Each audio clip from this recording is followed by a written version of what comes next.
Sí. Están muy chiquitos. Tú estás grandote, Chris, más bien. No. Ay. Es un globo de Cantoya. ¿Usted no quiere? Ya me comí como 3 o 4. Espera. Ay.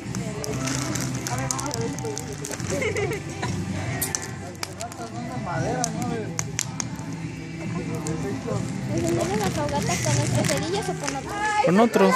Ten, agarra otro más. Están deliciosos, papá. Sí, come.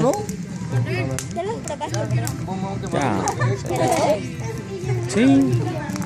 ¿Quieres que te haga uno? No, ya me comí como 3 o 4. ¿Ahí? Sí, es cierto. Se comen sus ratas, ¿no? Solo debes agarrar con cuidado. Es coreano. Es coreano. Debe ver ese truco en el disco.